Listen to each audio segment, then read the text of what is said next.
Hi guys, welcome to this mini series about 3ds Max and Tyflow. Now what I want you to know about this series is that it is much more of a larger series called Ignite, which is currently in progress. Now Ignite is the artist's guide to visual effects, and this will include every single thing you need to know about Tyflow, creating destructions. It's also going to include creating explosions using Tyflow as a source and PhysX FD for the explosion itself. We're going to be going into physics fluid and so many more things inside of Tyflow.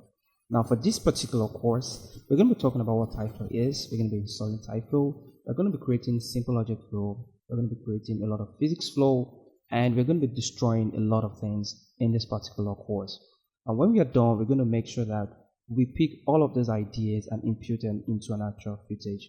Now the way the series is going to go is I'm not just going to tell you exactly what you need to do, but I'm basically going to explain the entire logic for Tyflow. So that way, you'll be able to apply this logic to every other thing that you're going to be creating. So you're going to understand why I'm creating a button. You're going to understand why I'm bringing up this operator. Everything is going to be explained in full and detail. Now, when we are done, we're going to be rendering. We're going to be texturing as well. So everything is going to be made very clear. Now, if this sounds like fun to you, be sure to hit the like button and be sure to subscribe as well. And you can also share to some of the friends. Thank you so much, guys. Let's jump right in. Now, the first thing is, what exactly is Tyflow? Now, Tyflow is a plugin created by Tyson for 3ds Max, specifically for 3ds Max. Now, before Tyflow came into the picture, 3ds Max always had its own particle flow, but it lacked a constant upgrade. Over time, people have turned into tools like thinking particles to create amazing destruction effects and other effects they might think of. Now, Tyflow came in and changed the entire landscape, right? So Tyflow is a very, very powerful tool, a very powerful particle tool. Now, Tyflow, I can dare to say, rival Houdini's engine, right? Because Tyflow is an extremely powerful. Now, don't get me wrong, I'm not saying Tyflow is much more powerful than Houdini, but what I'm saying is Tyflow is as powerful as Houdini can be, right? And it has a much easier learning curve compared to Houdini. So you can get started with Tyflow, and in just few days you are creating amazing Hollywood level effect.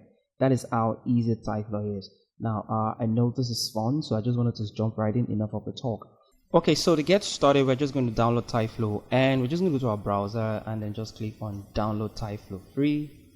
And it's going to take us to this feed here, and we click on Tyflow free, and now we are in Tyflow's page. So what we need to do is to go all the way to the left right here, click on download, and it's going to take us to the page where we can download Tyflow. Alright, so you could just hit download, and you could just download the file. And Tyflow comes with a lot of Tyflow things that you could download. This will help you out to understand some of the functionalities of Tyflow. Alright, so you're going to be presented with something like this once you extract the Tyflow, and you're going to be picking the version of your 3ds Max. Currently, I'm using 2021 3ds Max, and all you need to do is to just click on this version. Now, sometimes you might not find the actual here. I think for 2021, you don't have Tyflow underscore 2021. So what you do is just copy the 2020, which still works just fine for the 2021. So now I'm going to copy this file right here.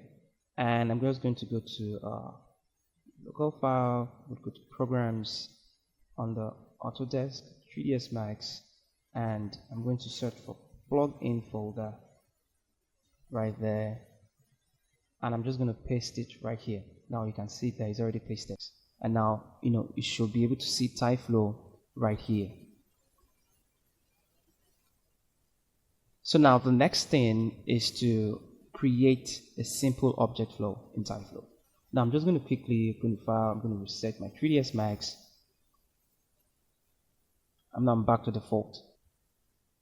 Alright, so now the first thing we're going to do is we're going to create a simple object flow. Now to do that, I'm just going to go to my Tyflow right here, and I'm going to click on my Tyflow, and I've created a Tyflow icon. So to get started with Tyflow here, I'm just going to go to my modify panel, and I'm going to click on open the Tyflow editor. Now this is going to open this Tyflow editor for us. Awesome. So let's continue. Now, we want to start by birthing new particles, right? So basically, it's as simple as it sounds. We want to create particles. In Tyflow, it's called birthing. So we want to birth a particle. So I'm just going to click on this, left click on this. Now when I left click on this, there is this little tab here that basically gives us a brief description of what this or any operator does. Now from this, we can see it says the birth operator is the simplest operator for creating new particles over time. Now if I drag this, I've created a birth operator, and you can see there's a single dot right here. If I begin to drag, nothing absolutely happened. If I play this, nothing happened, just one single dot. Now in the birth operator, we have properties, or shall I say features, like the start, the end, and the total. Basically, the start here is telling us from the start of the frame, and the end right here is telling us from the end of the frame, which is currently 100. The total means the amount of particles that needs to be birthed. And right now, if I drag or play, we can see there's no particle happening. This is happening because we have not told Tyflow where do you want these particles to emit from, or where do you want these particles to be created, right? So that's the problem. Now I'm going to click on, I'm going to come here and just type in position object, right? So I'm going to type position object. Now as I type position object, it gives me different properties or different operators that has similar name. Now a much more easier way to do this is to go right here in the middle. Just put your cursor right here in the middle, or wherever position you want to place the next operator, and just click on the tab. Now when you click on the tab, it brings this little search icon for you, and you're able to type in exactly what you're looking for. In our case, we're looking for a position object, and that it is. I'm just going to double click on this, and it's going to drop in a position object right here. So now position object means that we're going to birth these particles on an object in the scene, right? Now if I drag in a sphere, for instance, and I click on my position object, and then I pick this. Now if I move over time, you can see that we have particles being birthed. Now we have 200 particles being birthed around this. If I come back here and I increase this to 2000, if I click play right now, now you see we have 2000 particles going on there, and Tyflow is extremely fast. I'm going to delete this right now, and I'm going to delete this position object. Rather, I'm going to click on tab. I'm going to search the position icon instead. Now basically, I want these particles to emit from a position icon. How do we create an icon? Well, it is quite simple. I'm just going to go to my helpers tab here, and I'm going to click on from standard. I'm going to change this to Tyflow, and I can see all the helpers Tyflow has made available to us. I'm going to click on the tie icon, and I'm going to just drag in an icon right here. So now we have created a tie icon. Now the next thing we want to do is to just, since it's already selected, you can just click on add selected, and it's going to add it directly in the scene, right? Just in case if it's not selected, you can only just click on the peak, and you can just pick it right here, and there we go.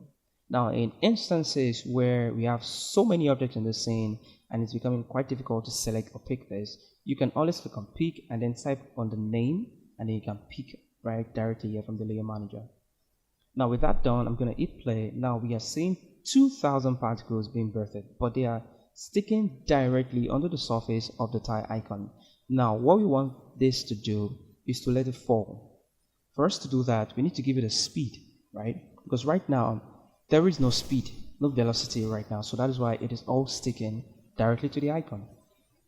So I'm going to click on the tab, and I'm going to click on speed, and there we go, we have a speed.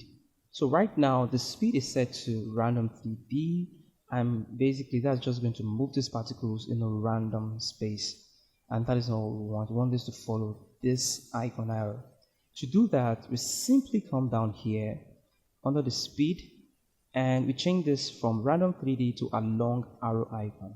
Currently we still see nothing happening. That is because we need to scroll down a bit and then pick on this icon itself. So I'm going to click on add selected, and now we see what we have. We have a simple object flow. So if I hit display right now, this is what we do. This is looking really great. Now this is 2000 particles, and we can go crazy with this. You could go as well as 2000, 10,000, 100,000, up to 1 million particles, and Tyflow will work just fine.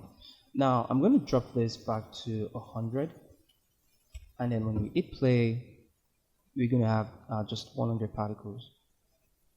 So we have created a simple object flow.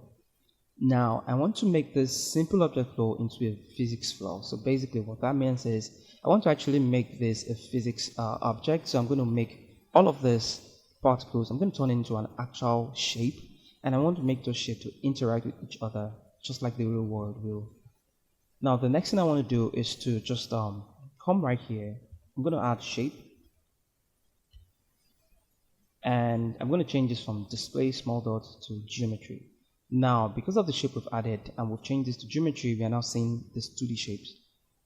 But in this case we don't want 2D shapes. What we want is a 3D shape, and you see the difference now. We have 3D objects.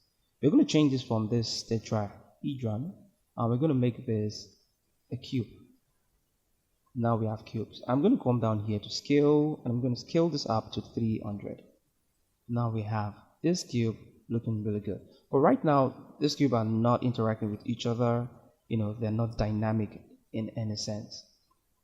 To make this dynamic, you simply come here, click on the tab, and we type on the physics shape.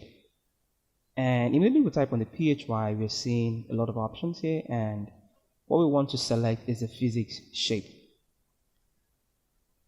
With the physics shape selected, I'm going to click on this display all, and now we can see this nice little outline right here showing us the dynamic all. Now I'm going to uncheck that, and I hit play, see what happens. Now we have actual dynamic objects interacting with one another. Beautiful. I'm just going to add a little bit of rotation to this, just to give it a little bit of rotation as a fall. So now you see now this looking even more nice. I'm going to go back to the shape, and I feel I want to make this shape a little bit larger. To do that, I'm just going to go back here, and I'm going to play around with this, see what value works. 450, I think I like how 450 it's looking like. So I'm going to hit play, and now we have created a simple physics flow. This is looking amazing. Another interesting thing that you can do is you can actually sample object in your scene and use it right here. I'm going to quickly go to my my standard primitives right here, and I'm going to select a teapot. This is the famous teapot in 3ds Max. And I'm going to go to my shape. I'm going to delete, so I'm going to remove this.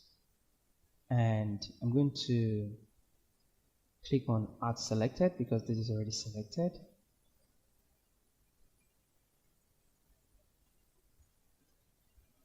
And we've referenced this teapot.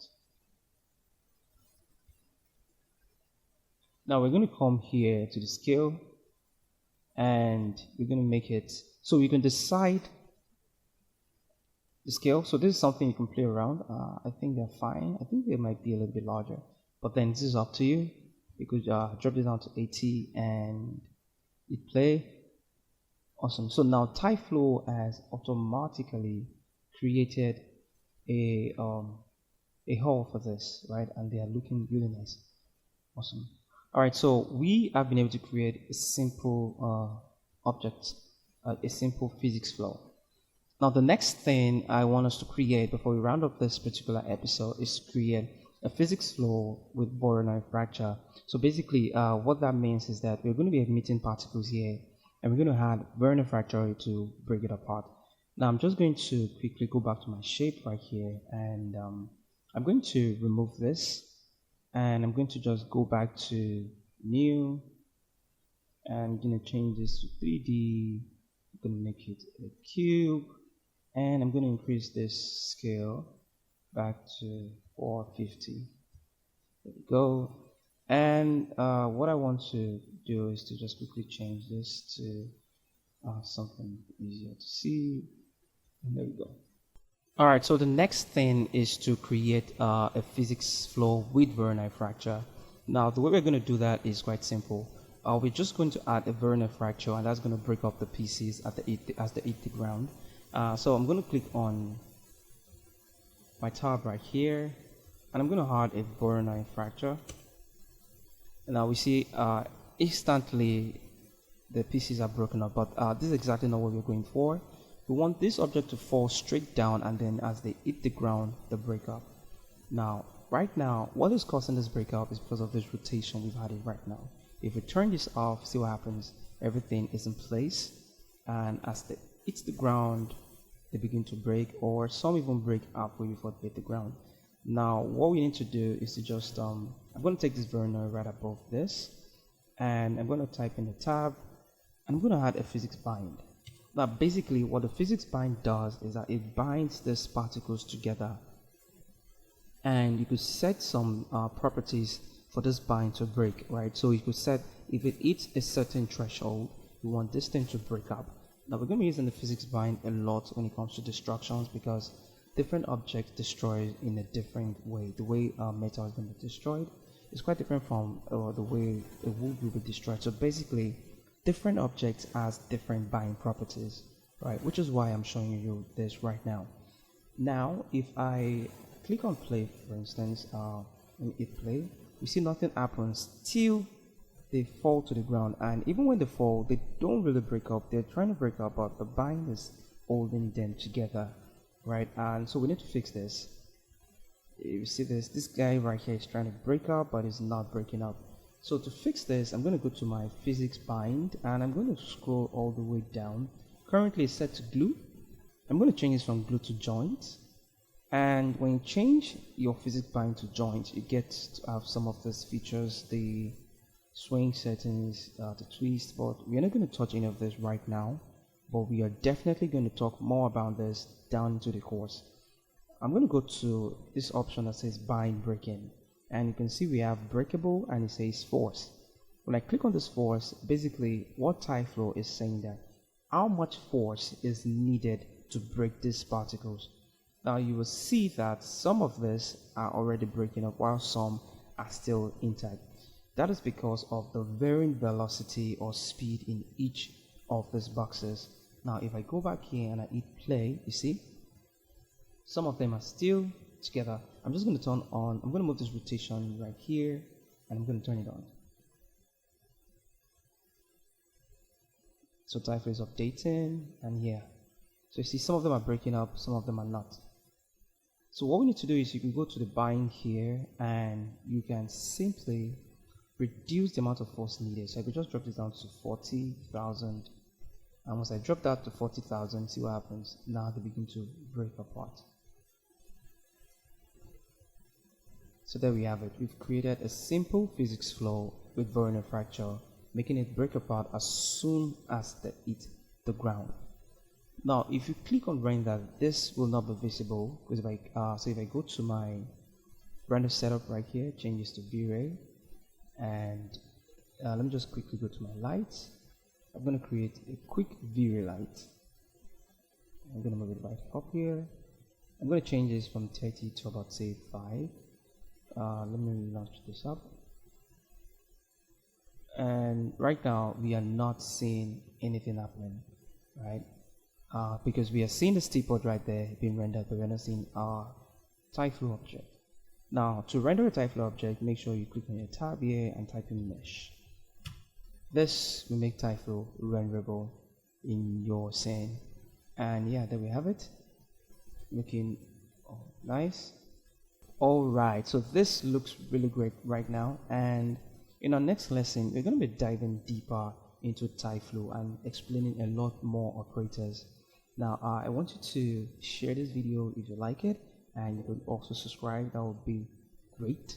Thank you very much. And we're going to be releasing the next lesson in about 2 to 3 days from now. So be sure to hit the subscribe and notify button so you're notified when the video drops. Thank you guys for tuning in.